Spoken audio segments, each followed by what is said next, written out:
2018년도에 어떤 일이 일어났느냐 하면은 한 빌라에 불이 났어요. 근데 불이 났는데 가끔씩 뭐 불이 나는 일이지만은 한 빌라에 불이 났는데 이 아빠가 그러니까 자기 아이가 그 빌라 안에 자기 집에 아빠, 엄마 4살, 11달 아기가 이래 있었다고 말이에요. 불이 나서 연기가 확 밀려오는데 근데 아직 그 빌라가 있는 곳에 소방차가 들어갈 수 없는 아주 좁은 도로였습니다. 그러니까 이 구조하는데 시간이 걸렸어요. 근데 불이 많이 났습니다. 그래서 막 연기가 밀려오는데 이 아빠가 화상을 입었어요. 화상을 입게 된 이유는 뒤에서 불이 막 타오르는데 연기가 타오르니까 아이 둘을 안고 창문 앞으로 서 있었던 것이에요. 연기 때문에 아이들이 질식할까 봐. 그래 불길이 가까이 오는데 그 아빠는 그러니까 화상을 한 2도 이상 이렇게 입게 됐어요. 그런 가운데서도 이 두 아이를 살리려고 자기는 희생하면서 그래 창문을 열어놓고 아이들을 고개를 내밀어서 이제 공기를 쉬게 만들었죠. 근데 이제 소방대원들이 와서 이제 어떻게 이제 그 골목으로 들어와서 구조대원들이 이 4층으로 이제 구조를 하기 위해서 창문 앞으로 올라왔습니다. 그래서 이 아이를 자루에 넣어가지고 그래서 이제 구조대원들에게 창문 밖으로 이제 전달을 해서 아이들을 살리고 다 가족들이 살아난 이야기입니다. 그때 신문에 이렇게 나왔어요. 아빠는 슈퍼맨. 그래서 타이틀이 아빠는 슈퍼맨이라고 나온 겁니다. 그러니까 정말 이 아이들을 살리기 위해서 그 아빠가 진짜 슈퍼맨처럼 아이를 품고 그렇게 이제 살려낸 것이죠. 온 가족이 살아난 것입니다. 아빠는 슈퍼맨. 그 구조대 자녀들을 구조한 아빠는 슈퍼맨이라고 이렇게 타이틀이 나왔습니다. 실제로 보면은 자녀들이 자라면서 아빠를 슈퍼맨으로 생각합니다. 덜렁 들어가지고 서울 구경 한 바퀴 싹 시켜주고 그러니까 뭐 아빠는 항상 힘이 가장 세고 가장 최고고 어릴 적에는 모든 걸 다 해결해 줄 수 있는 슈퍼맨이죠. 그러니까 뭘 요구하면 그 아빠는 부모는 모든 걸 다 해결해 주는 거예요. 아빠라고 생각하면 어릴 적에 보면 언제든지 달려와서 모든 문제를 해결해 주는 슈퍼맨이에요. 근데 이게 이제 세월이 가도 계속 그 생각이 연장이 되는 겁니다. 어른이 되었어도 그 어릴 적에 부모가 슈퍼맨이라는 생각 때문에 당연히 잘 계시겠지. 당연히 건강하시겠지. 당연히 또 언제든지 내가 급하고 부르면은 달려오시겠지. 이런 생각을 한다 그 말입니다. 사랑하는 여러분, 자녀인 우리는 아버지로부터 받는 것이 아버지로부터 그 사랑을 받는 것이 당연하다고 여기는 거. 이걸 사랑을 그냥 받다 보면 너무나 나중에는 익숙해져 버리는 것이에요. 당연한 것처럼 여긴다는 것입니다. 그래서 이제 그 사랑에 대한 감각과 감사가 무너진다는 것이에요. 이것이 아버지의 사랑이 어떤 것인가 보면은 이제 성경에도 여러 이야기들이 참 많이 나옵니다. 구약에도 보면은 그 아버지의 마음을 잘 표현한 게 압살롬과 다윗의 이야기입니다. 사무엘하 18장 5절 읽겠습니다. 왕이 요압과 아비새와 이때에 명령하여 이르되 나를 위하여 젊은 압살롬을 너그레이 대우하라 하니 왕이 압살롬을 위하여 모든 군 지휘관에게 명령할 때 백성들이 다 들으니라. 아멘. 압살롬은 다윗 왕의 셋째 아들입니다. 압살롬 이름이 별로입니다. 이 압살롬이 반역을 꾀했습니다. 쿠데타를 일으킨 거예요.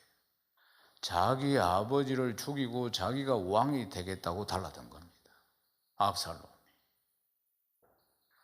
그래서 지금 피할 수 없는 전쟁을 앞두고 있습니다. 누구 하나는 죽어야 이게 끝나는 겁니다. 그런데 쿠데타를 일으킨 그러니까 갑자기 이 압살롬 셋째 아들이 반역을 꾀해가지고 궁중으로 쳐들어왔을 때 다윗은 신발도 못 신고 도망을 갔습니다. 그러면서도 이 현실 앞에서 눈물로 눈물을 뿌리면서 도망을 갔대요. 얼마나 응급결에 도망을 갔는지 모릅니다. 그렇지만은 부하들에게, 지금 장군들에게, 장수들에게 이야기하기를, 요압과 아비새와 이때가 다 장군들입니다. 압살롬을 죽이지 마라, 이렇게 이야기를 하고 있다는 것입니다. 사랑하는 여러분, 다윗이 압살롬을 생각할 때 참 마음이 아픈 게 있습니다. 다윗이 아내가 여럿 있는데, 그러니까 이 압살롬 입장에서 이복 형인 암놈이라는 이 형이 친누이 다말을 겁탈을 한 겁니다. 그러면은 이 가정의 질서상 형제들에게 이런 일이 일어났다면 다윗이 엄격하게 이 일을 처리해야 되는데, 그런데 화만 내고 특별한 조치를 취하지 않았습니다. 이 일 때문에 압살롬이 아버지가 어떤 조치를 취해 줄 것을 기대하면서 2년이라는 세월을 보냅니다. 그렇지만은 다윗은 다 그래도 자기 자식이니까 그냥 사랑하면서 그냥 넘어가려고 합니다. 그러나 압살롬은 자기 누이가 그런 일을 당했기 때문에 그의 가슴에 복수의 칼을 갈았습니다. 그리고 딱 기회를 보고 암논을 살해합니다. 그 사건이 있은 지 2년 뒤에 일어난 일입니다. 그리고는 도망을 가기 시작합니다. 아버지를 피해서 그냥 도망을 가더니 이복형을 죽이고 도망을 복수를 하고 가는 거예요. 3년 동안 도망을 갑니다. 부모 입장에서 보면은 자식들이 어떻게 하든지 사이좋게 지내는 것, 이게 큰 기쁨일 것이에요. 그렇지만은 이러한 사건들이 서로 죽이고 이런 나쁜 일이 일어난 것에 대해서 가슴이 찢어집니다. 근데 다윗을 피해서 이 압살롬이 3년 동안 도망을 다니는데, 그러나 세월이 흐르니까 다윗의 마음이 또 변합니다. 그냥 보고 싶은 마음이 점점 생겨지는 거예요. 그러니까 다윗이 정말 이 아들 압살롬이 이 패역한 짓을 했지만 그래도 용서합니다. 그 용서가 압살롬이 용서를 구해서 일어난 문제가 아닙니다. 다윗이 그냥 용서하는 것이에요. 그래서 다윗 왕의 뜻을 딱 알아차린 요압이 중재를 나서가지고, 그래서 이제 압살롬이 예루살렘으로 3년 만에 도망자로 다니다가 돌아옵니다. 돌아와서 한 짓이 뭐냐면 압살롬이 음모를 꾸미는 겁니다. 척근들을 모으고, 그리고는 디데이를 딱 잡아서 쿠데타를 딱 일으킨 것입니다.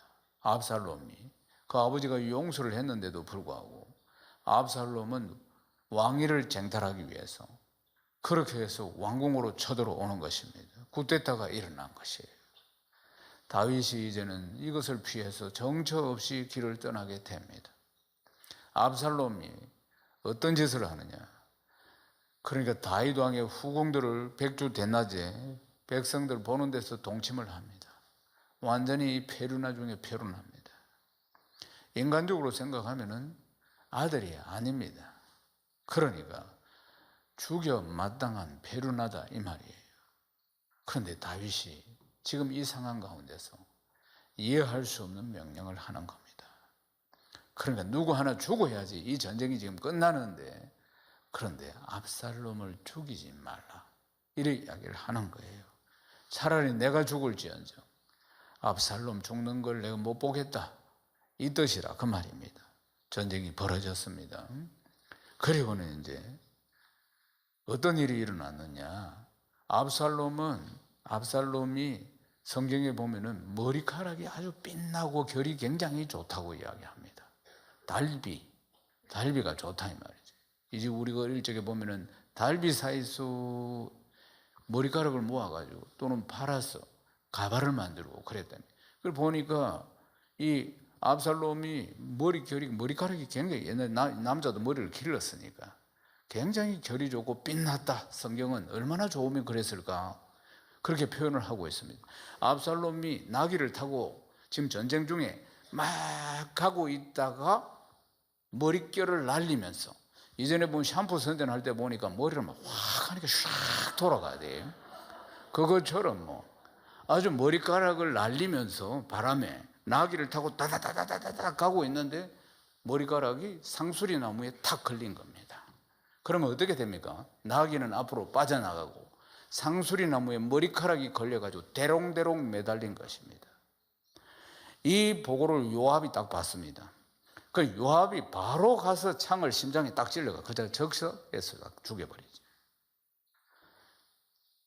왕은 죽이지 말라고 했는데 요압은 이때다 싶었어. 그대로 죽여버렸다는 사실입니다. 요압이 다윗의 마음을 못 읽은 겁니다. 말하자면 다윗의 마음을, 그 아버지의 마음을, 자식을 사랑하는 아버지 페류나이지만 마음을 읽었더라면 한가할 수 없이 나무에 대롱대롱 달려있는 압살롬에게 다윗 왕의 마음을 전하고 그리고는 자복하고 참회하고 아버지 앞에 무릎을 꿇어라, 그렇게 귀회를 줄 수가 있었을 것입니다. 그렇지만 그렇게 하지 않았습니다. 다윗 왕의 마음을 헤아리지 못하고 귀회라고 부하들의 보고를 듣고 바로 가서 창으로 찔러버렸단 말이에요. 그러니까 요압도 아버지의 마음을 헤아리지 못하는 또 다른 자녀일 뿐이었다는 겁니다. 그러니까 어떻습니까? 아버지의 사랑은 아버지의 자리에 있지 않고는 도저히 닿을 수 없는 그런 사랑이라는 것입니다. 전쟁이 끝났습니다. 다윗이 이겼습니다. 전쟁에 능한 다윗입니다. 성경에도 나오죠. 하나님이 함께 하셔서. 그렇지만 전쟁에 여러 차례 다윗이 전쟁을 해서 이겼지만 이번 승리 앞에서는 다윗의 마음이 좋지 않습니다. 사무엘하 18장 33절 읽겠습니다. 왕의 마음이 심히 아파 문이 중으로 올라가서 운이라 그가 올라갈 때 말하기를 내 아들 압살롬아, 내 아들 압살롬아, 차라리 내가 너를 대신하여 죽었다면 압살롬 내 아들아 하였더라. 차라리 내가 죽었더라면. 이거 진심입니다. 사무엘하 19장 4절 읽겠습니다. 왕이 그 얼굴을 가리고 큰 소리로 부르되 내 아들 압살롬아, 압살롬아, 내 아들아. 얼마나 마음이 아픈지 막 심히 통곡을 합니다. 내가 차라리 죽는 게 더 좋았을 뻔했다. 부르짖고 통곡을 합니다.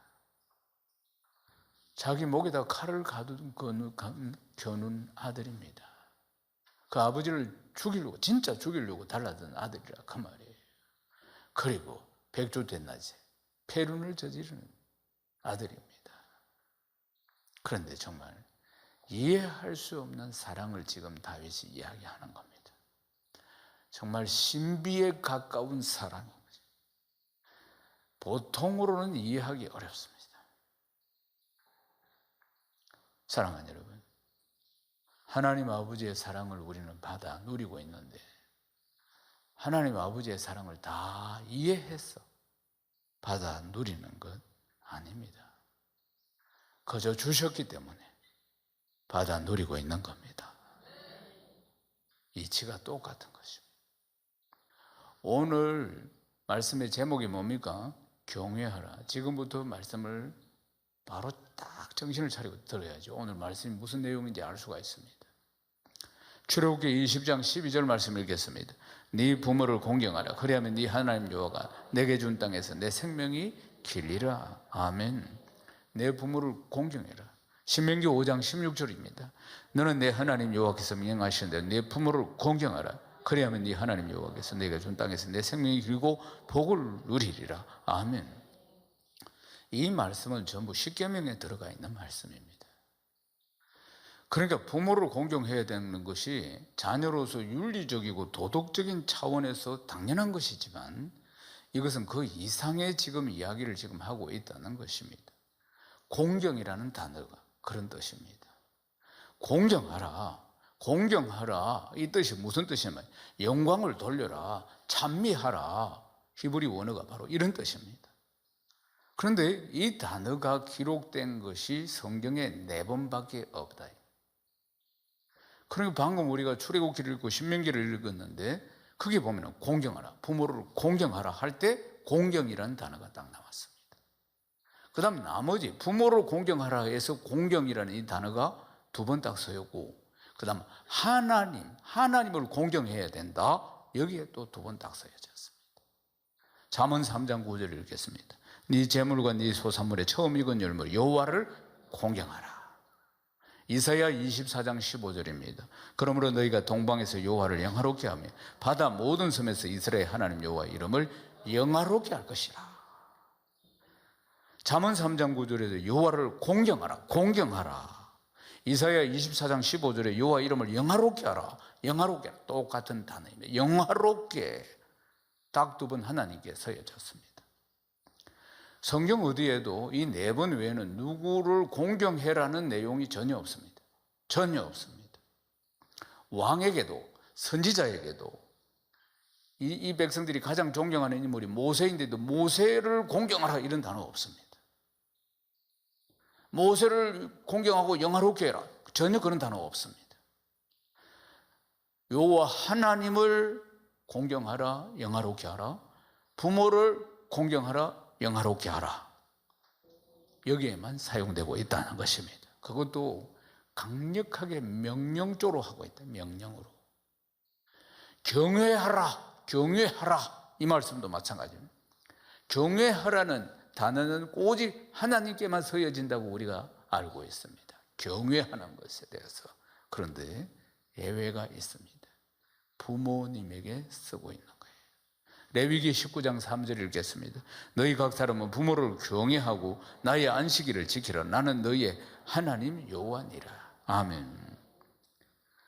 그러니까 오직 너희 하나님만 경외하라고 하셨는데 성경에 예외가 있는데 그게 부모님이라 그 말입니다. 그러면 하나님만큼 부모님을 공경해라 이 뜻 아니겠습니까? 왜 그렇습니까? 그렇게 강력하게 명령하시는 까닭이 무엇 때문입니까? 그 부모의 사랑이 하나님의 사랑만큼 귀하고 숭고하기 때문입니다. 예. 우리를 사망에서 생명으로 그렇게 우리에게 생명을 주신 하나님, 그리고 우리에게 육신의 생명을 준 부모님, 우리를 낳아줘서 길러주신 부모님, 사랑하는 여러분, 그러니까 부모님을 공경하라 이렇게 강하게 명령하시는 것은 의무적인 부분만 있는 게 아닙니다. 그냥 단순히 부모님 공경해 여기서 끝나는 게 아닙니다. 부모님을 공경하면은 넘치는 축복을 주시겠다는 것입니다. 에베소서 6장 1절에서 3절 읽겠습니다. 자녀들아 주 안에서 너희 부모에게 순종하라. 이것이 옳으니라. 네 아버지 어머니를 공경하라. 이것은 약속이 있는 첫 계명이니 이로써 네가 잘되고 땅에서 장수하리라. 아멘. 두 가지 측면의 축복을 주십니다. 첫 번째는 가정의 평안, 또 사회의 안정, 여기에 관한 축복의 말씀인 것이에요. 이 시대는 가장 안타까운 것이 권위가 무너지고 있다는 것입니다. 신문에 보면 자주 보도되는 내용의 주제가 뭐냐면 이 시대를 권위 상실의 시대 이렇게 표현하고 있습니다.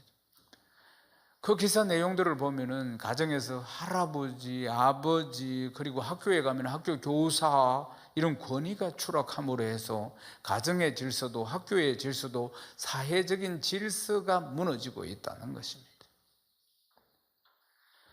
물론 이게 올바른 권위와 권위주의를 잘 구분해야 합니다. 권위주의는 맹목적인 복종을 요구하는 잘못된 것, 권위주의라는 것은. 우리가 가정과 사회와 학교와 이런 곳에서 우리가 회복해야 할 게 뭐냐면 권위를 회복해야 하는 겁니다. 아멘이십니까? 아무리 살기 좋은 시대가 왔다 하더라도 질서가 무너지면 다 무너지는 겁니다. 가정도 질서가 무너지면 다 무너집니다. 학교도 마찬가지고 사회도 다 마찬가지 아니겠습니까? 하나님이 질서를 주셨어요. 우리가 이 땅에 살아가는데 가정에도 질서를 주셨고 사회도 질서를 주셨고 학교도 마찬가지고 모두 다 질서를 주시고 그 질서를 유지하기 위해서는 권위를 주셨다는 거예요. 권위를. 사랑하는 여러분, 가정에서 부모를 공경하는 건 하나님이 주신 질서이고 권위입니다. 아멘이십니까? 그러니까 하나님이 주신 질서이자 권위라 그 말이에요. 오늘 우리가 읽은 말씀을 보면은 부모님을 공경할 때 공경을 받는 부모님이 이 땅에서 잘되고 장수의 축복을 누린다? 아닙니다. 부모를 공경하는 자녀가 잘되고 장수한다고 그렇게 말씀하고 있는 것입니다. 사랑하는 여러분 보십시오. 내가 부모님을 공경합니다. 그런데 내가 잘된다 그 말이에요. 근데 그 다음 말씀이 내 자녀도 잘된다 그 말이에요. 이게 선순환입니다. 내가 부모님을 공경하는 것을 보면서 내 자녀가 나를 공경하게 되므로 축복을 받아 이 대대에 이르는 선순환이 일어난다 그 말씀입니다. 할렐루야. 얼마나 아름답고 행복하고 안정된 가정이겠느냐 하는 것입니다. 부모를 공경하는 것이 대대로 안정된 가정을 이룹니다. 대대로 행복한 가정을 이루는 것이에요.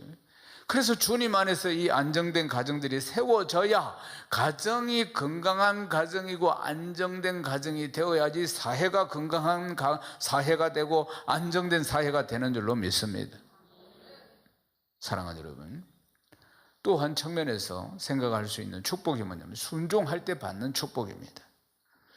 사도 바울이 이 에베소서 이 말씀을 쓸 때 인용한 구절이 출애굽기 20장 12절 말씀을 인용했는데 내가 내게 준 땅에서 이렇게 말씀합니다. 그 땅이 뭐냐면 약속의 땅, 가나안 땅을 말하는 겁니다. 하나님은 약속의 땅을 젖과 꿀이 흐르는 땅이라고 그렇게 말씀하시죠. 그러나 가나안 땅은 기후를 보면 젖과 꿀이 흐르는 게 아닙니다. 거의 그냥 광야입니다. 가나안 땅 절반 이상이 사막이라 그 말이에요. 사람 살기가 굉장히 어려운 땅이라 그 말입니다. 척박한 땅인데 젖과 꿀이 흐르는 땅, 약속의 땅이라고 그렇게 말씀하지요. 하나님 앞에 순종했을 때 일어난 문제입니다. 사랑하는 여러분, 그들이 광야길 갈 때 하나님이 다 먹이시고 입히셨어요. 만나와 메추라기로, 낮에는 구름기둥으로 밤에는 불기둥으로 반석을 깨뜨려서 생수가 터지게 만들어 주셨어요. 그들이 40년 동안 옷 하나 헤어지지 않았어요. 세탁 한 번 하지 않았어요. 먹을 거 입을 거 전부 다 젖과 꿀이 흐르는 땅에서처럼 다 제공해 주신 것입니다. 사랑하는 여러분, 우리는 내 부모의 자녀입니다. 그리고 내 자녀의 부모입니다. 마땅히 가르쳐야 할 10계명 중에 사람을 향한 첫 번째 계명은 주 안에서 네 부모를 공경하라입니다. 아멘이십니까? 출애굽 1세대, 출애굽 2세대들은 이 부모들은 그 하나님을 만난 사람들입니다. 만나와 메추라기를 먹은 사람들이에요. 구름기둥과 불기둥으로 인도함을 받은 사람들입니다. 하나님을 아는 세대예요. 그래서 그 자녀들에게 이렇게 가르친 것입니다. 하나님을 경외하고 하나님을 섬기게 함으로 하나님의 축복을 계속 받는 민족이 되게 한 것입니다. 사랑하는 여러분, 이제 말씀을 마치겠습니다. 우리에게 주어진 날수가 점점 줄어들고 있습니다. 그 시와 때는 아무도 알 수 없지만 분명한 것은 작년보다는 올해보다는 내년 더 줄어들고 있습니다. 부모님과 함께 보낼 수 있는 시간도 그다지 많지 않습니다. 줄어들고 있습니다. 언제나 내 곁에 있을 것 같은 부모님이지만 조만간에 손살같이 세월이 흐르면서 끝날 날이 올 것입니다. 그게 내일이 될지 모레가 될지 아무도 알 수 없지만 분명한 것은 줄어들고 있다는 것입니다. 하나님께서 우리에게 말씀하시기를 부모가 살아있을 때 효를 다해야 된다고 명령하십니다.